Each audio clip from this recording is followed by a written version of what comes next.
Welcome the students of 8th class. बच्चों आप कैसे हो? बच्चों हम फैक्टराइजेशन के एक्सरसाइज 13.3 में हैं, थर्ड एक्सरसाइज में हैं। और बच्चों उसके जो लास्ट क्वेश्चन 5 के हमने बच्चों फर्स्ट, सेकंड, थर्ड और फोर्थ पार्ट किया था।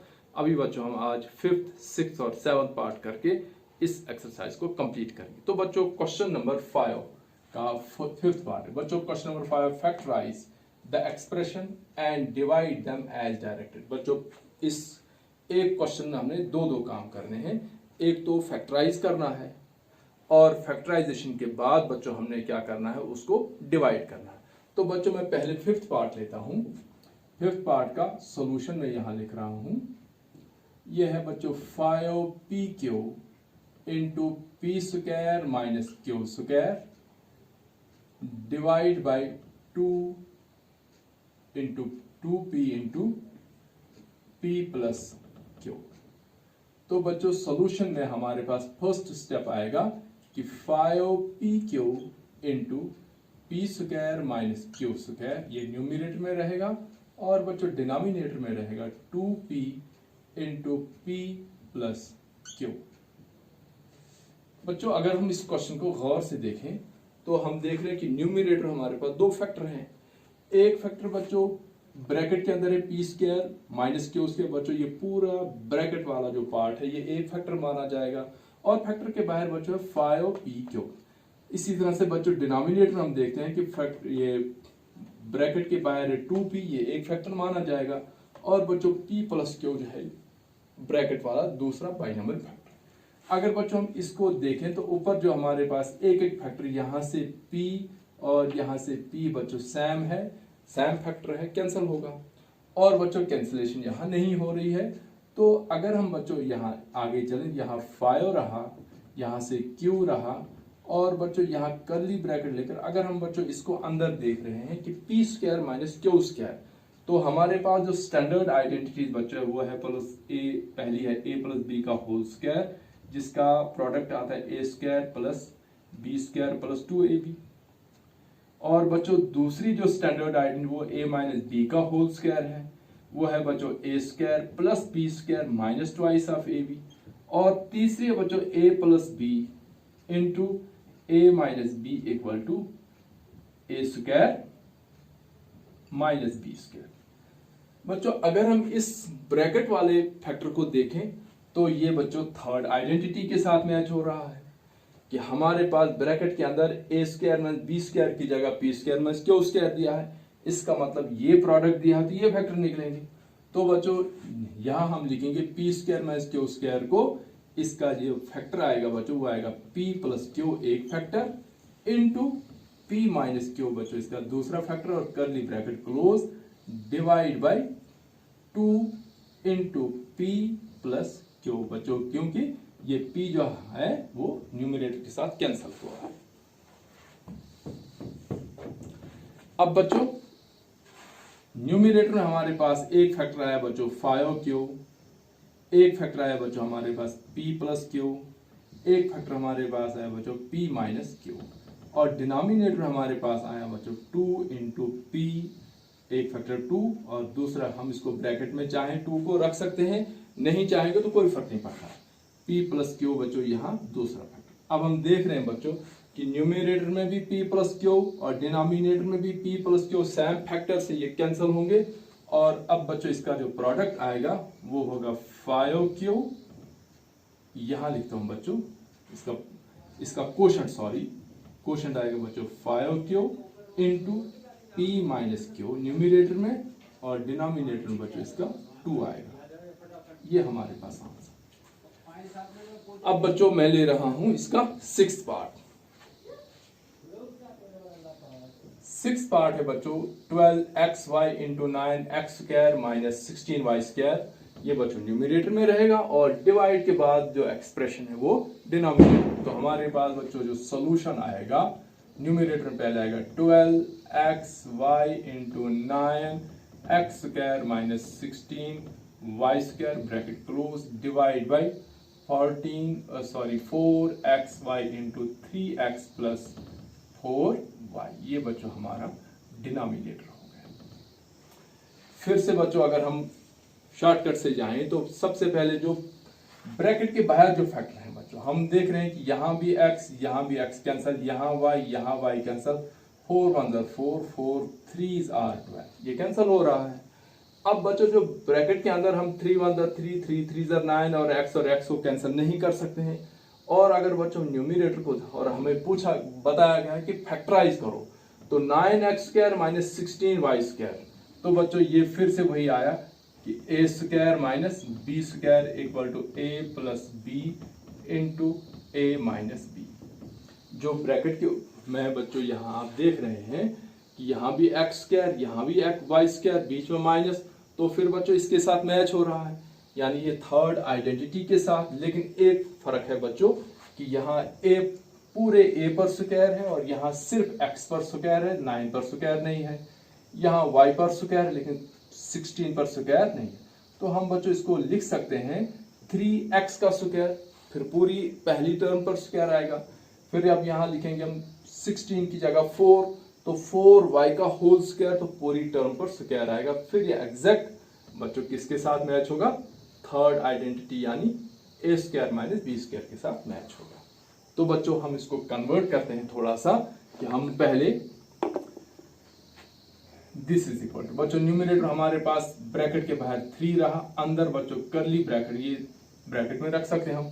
कर्ली ब्रैकेट में हमारे पास जो 9x², हम इसको बच्चों ऐसे लिख सकते हैं 3x का स्क्वायर, तो पूरी टर्म के ऊपर स्क्वायर आया, माइनस 16y को हम लिखेंगे 4y का स्क्वायर, तो बच्चों ये पूरी टर्म का स्क्वायर आया, divide by 3x plus 4y bracket में। ठीक है बच्चों, अब ये जो प्रोडक्ट है इसके साथ मैच होगा तो इसके फैक्टर निकलेंगे। एक फैक्टर बच्चों 3 तो बाहर है पहले ही ब्रैकेट के बाहर, तो 3x का होल स्क्वायर माइनस 4y का होल स्क्वायर बच्चों किसके बराबर आएगा?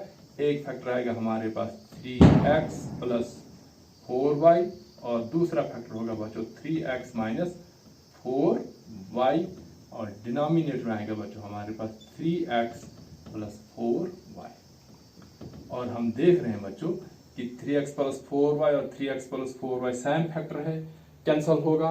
और इसका जो क्वोशंट हमारे पास आएगा जिसको हम आंसर भी कहेंगे वो हमारे पास होगा न्यूमरेटर से जो बच गया 3 इंटू 3x माइनस 4y। हम चाहे तो बच्चों इसको ऐसे भी लिख सकते हैं 3 3 9x माइनस 12y, ऐसे लिखें या ऐसे लिखें, दोनों ही इसके आंसर मान लें। तो बच्चों ये था 5th पार्ट, 6th पार्ट। अब बच्चों एक पार्ट 7th पार्ट बचता है, वो भी हम अभी करेंगे।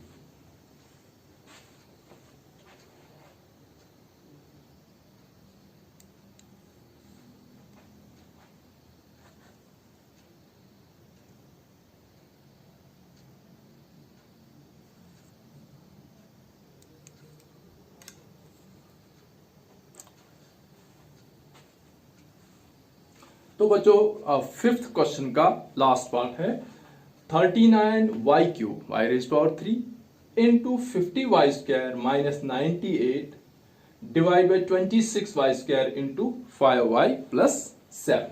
बच्चों पहला काम हम सॉल्यूशन में जाएंगे और इनको p/q की फॉर्म है 39y³ into 50y² minus 98 divide by 26 y² into 5y plus 7। अब जब बच्चों कैंसिलेशन के लिए देख रहे हैं तो हम देख रहे हैं कि ये 39 और 26 दोनों 13 के फैक्टर्स हैं। 13 3s are 39 और बच्चों 13 2s are 26 कैंसिल हुआ। और बच्चों यहाँ से y² और यहाँ y³ है, यहाँ भी कैंसिलेशन होगी, वो हम अगले स्टेप में करेंगे। उसके बाद बच्चों अगर हम इस क्वेश्चन को देखते हैं, ये इस फैक्टर को देखते हैं 50y² माइनस 98, बच्चों किसी भी आइडेंटिटी के साथ मैच नहीं हो रहा है। इतना हमें पता चल रहा है कि यहाँ बीच में माइनस है 2 टर्म, लेकिन जब हम a² माइनस b² के साथ इसका कंपैरिजन करते हैं तो बच्चों a² माइनस b² में हम देख रहे हैं कि दोनों टर्म्स के ऊपर स्क्वायर है, लेकिन बच्चों यहाँ दोनों टर्म्स के साथ स्क्वायर नहीं है। तो बच्चों अगर कोई क्वेश्चन आपको किसी आइडेंटिटी से मैच नहीं हो रहा है तो बच्चों उसका दूसरा स्टेप उसको कैसे देखेंगे आप कि उसमें कोई कॉमन फैक्टर तो नहीं है। और बच्चों अगर हम देख रहे हैं इसमें कि 50 और 98 बच्चों ये दोनों ही इवन नंबर है, इसका मतलब यहां भी 2 और यहां भी 2 इनका फैक्टर है तो 2 कॉमन होगा। तो बच्चों हमारे पास न्यूमरेटर में आएगा 3 इंटू बच्चों y की पावर 3, तो y को हम 3 बार लिख सकते हैं 1 2 3 और बच्चों यहां से मल्टीप्लाई 2 भी कॉमन करेंगे, अंदर रहेगा बच्चों हमारे पास 25y square minus 49 whole divided by y square को बच्चों हम y मल्टीप्लाई y लिख सकते हैं और फिर ब्रैकेट में रहेगा बच्चों 5y प्लस 7। अब बच्चों हम देख रहे हैं कि यहां से 2y यहां से 2y कैंसिल हो रहे हैं और बच्चों ये 25y स्क्वायर और 49 को हम इस a square minus b square के साथ मैच कर सकते हैं क्योंकि 25 बच्चों एक परफेक्ट स्क्वायर है तो हम 25 की जगह 5 लिखकर तो 5y का होल स्क्वायर लिख सकते हैं। 49 भी बच्चों परफेक्ट स्क्वायर है, 49 7 का स्क्वायर है तो बच्चों हम यहाँ 7 का स्क्वायर भी लिख सकते हैं और फिर जाकर ये जो फैक्टर है ब्रैकेट वाला ये इस आइडेंटिटी के साथ मैच होगा और फिर हम इसको a plus B into A minus B की फॉर्म में लिखेंगे। तो बच्चों अगला स्टेप हमारा होगा, यहां से बच्चों हमारे पास बच गया 3 2s are 6y नहीं बच्चों यहाँ 2 भी है ना, यहाँ तो 2 भी है क्योंकि ये 2 है, ये 2 और ये 2 भी कैंसल और न्यूमरेटर हमारे पास बच गया 3y करली ब्रैकेट में 5y का होल स्क्वायर माइनस 7 का भी होल स्क्वायर करली ब्रैकेट क्लोज और डिनोमिनेटर हमारे पास रहा बच्चों 5y प्लस 7, ये एक ही फैक्टर रहा। अब बच्चों ये जो ब्रैकेट वाला करली ब्रैकेट वाला जो फैक्टर है वो इसके साथ मैच हो गया तो हम जैसे इस आइडेंटिटी का जो बच्चों फैक्टर निकलता है यानी first term a plus b एक बार इसमें सेकंड टर्म ऐड करनी है और इसी में a में एक बार सेकंड टर्म सब्ट्रैक्ट करनी, तो यहाँ भी हमारे पास आएगा 3y बच्चों पहले से ही हमारे पास एक फैक्टर आ चुका है और करली ब्रैकेट में बच्चों हमारे पास एक बार आएगा 5y माइनस 7 या प्लस 7 और दूसरा फैक्टर आएगा बच्चों 5y माइनस 7 और करली ब्रैकेट क्लोज, डिनोमिनेटर हमारे पास रहेगा बच्चों 5y प्लस 7 और हम देख रहे हैं बच्चों न्यूमरेटर डिनोमिनेटर में 5y प्लस 7 सेम फैक्टर है और जो बच्चों हमारे पास इसका क्वेश्चन बचता है एक है बच्चों 3y एक फैक्टर इंटू 5y माइनस 7 दूसरा, ये भी इसका आंसर है। आप चाहे तो बच्चों इसको ऐसे भी कर सकते 3 5 15y स्क्वायर माइनस 21y, तो ये भी आंसर है और ये भी आंसर है, दो में से कोई एक आंसर आप रख सकते हो। तो बच्चों आज हमने एक्सरसाइज 13.3 को कंप्लीट किया और अगली वीडियो में हम फैक्टराइजेशन की लास्ट एक्सरसाइज को ले लेंगे और फैक्टराइजेशन चैप्टर हमारा कंप्लीट हो जाएगा। So thanks for watching.